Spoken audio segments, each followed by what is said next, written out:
Sejam bem-vindos em meu canal de palestras espíritas. O tema de hoje é política e espiritismo.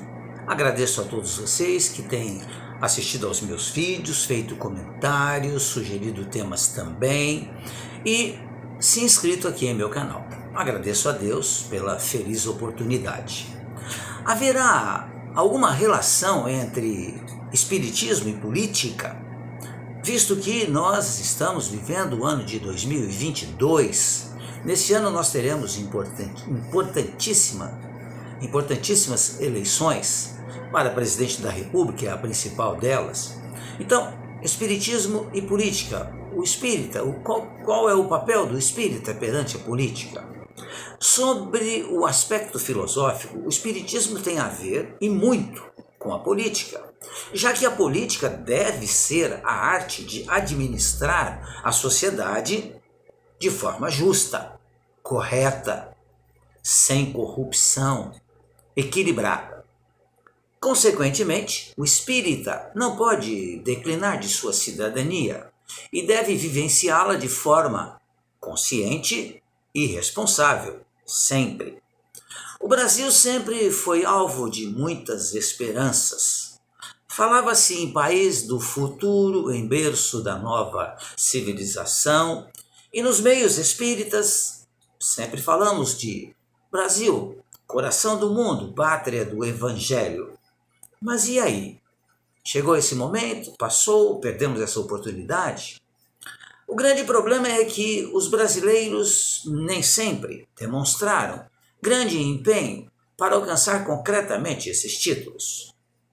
Quando dizemos os brasileiros, não estamos querendo dizer todos, mas uma parte é bastante significativa. Boa parte dos trabalhos da ciência política no Brasil traz uma característica extremamente marcante e interessante. A constatação de que a sociedade brasileira é ainda dependente do Estado, e que tem pouco valor a valores como democracia, liberdade, igualdade. Não tem ainda bem fixada a tradição de participação e de reivindicação dos seus direitos. Temos visto isso acontecer de uns anos para cá, mas ainda não é o suficiente, porque a sociedade é, sem dúvida nenhuma,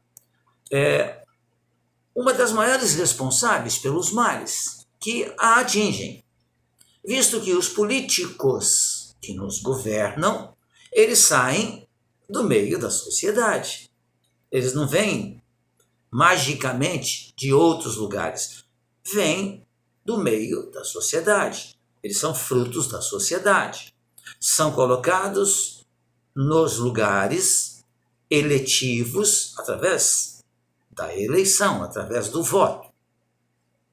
Claro que nós temos aqui no Brasil algumas diferenciações. Muitas vezes um político ele acaba ganhando um cargo com um número muitíssimo pequeno de votos, em razão da chamada legenda. Mas esse é um outro assunto. Nós somos um país que vai se conscientizando aos poucos de que depende de a sociedade colaborar na resolução de muitos problemas, dos quais o Estado não consegue dar contas. O Estado ele é uma parte da sociedade, ele não é o todo da sociedade.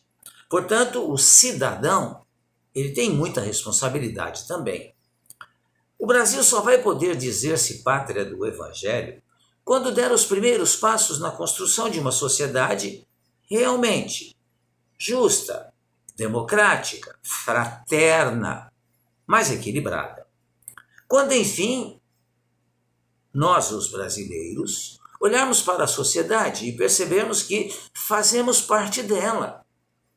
Vemos hoje nas redes sociais críticas muito cruéis, muito sem educação, muitas vezes, a respeito desse ou daquele assunto, dessa ou daquela pessoa, esquecendo-se de que aquele que está fazendo a crítica faz parte da sociedade.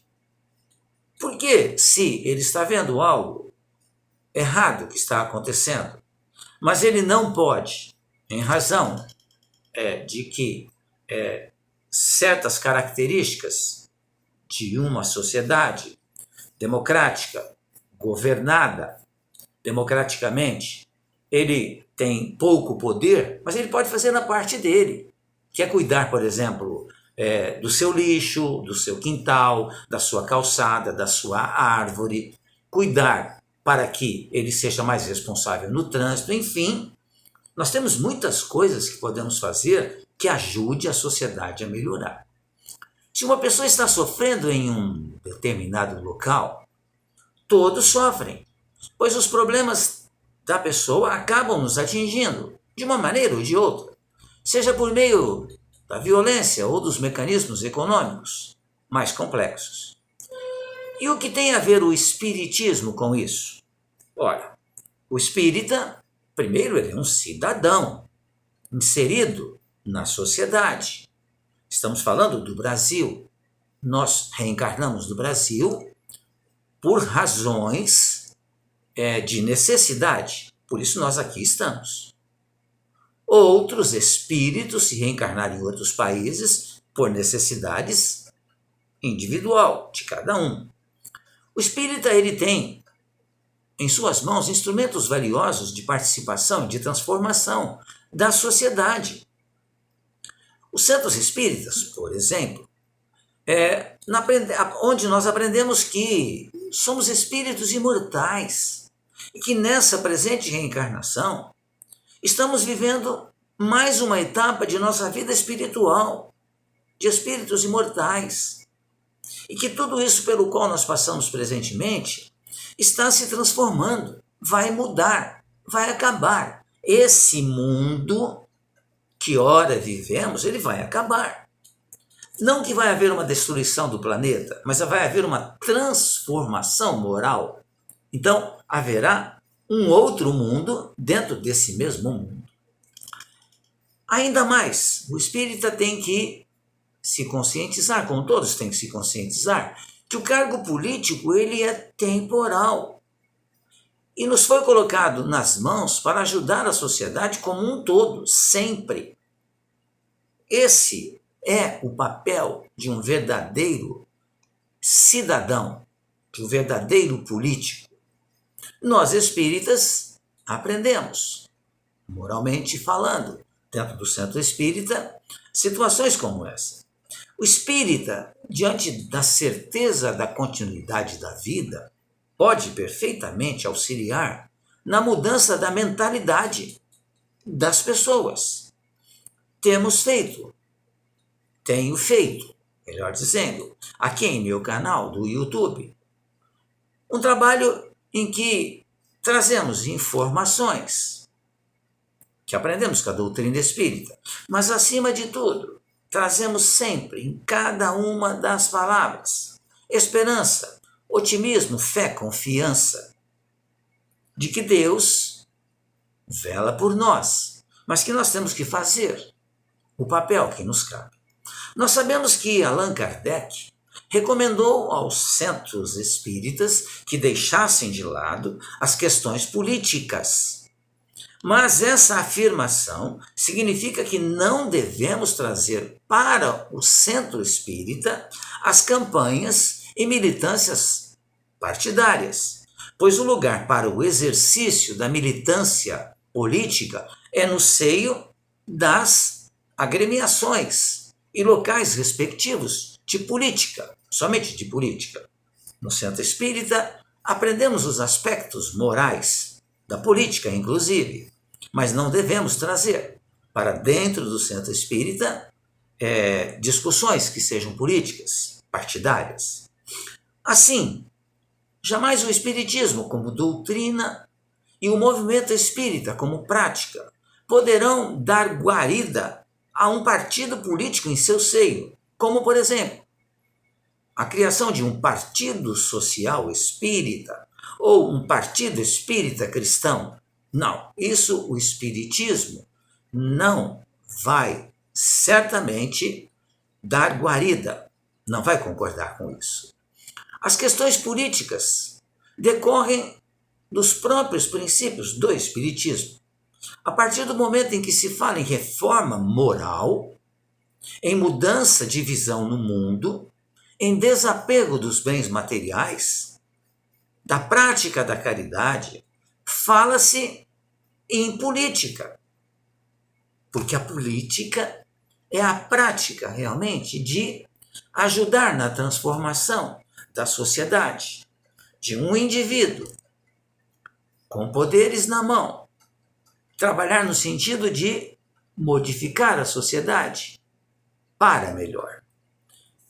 Principalmente quando falamos em transformação da sociedade, como aparece a todo momento na chamada codificação espírita, nos livros básicos da doutrina espírita, mas particularmente observamos no capítulo final da Gênese, onde se fala sobre a nova geração que está chegando, está entre nós. Não é maioria ainda, mas é uma nova geração. Nós estamos falando de política. Portanto, espiritismo e política, ou política e espiritismo, estão intrinsecamente ligados. Apenas não devemos fazer a confusão de trazer para dentro do centro espírita discussões políticas partidárias. Pensemos nisso, avaliemos esse vídeo. Agradeço mais uma vez a sua atenção. Fique bem, fique em paz.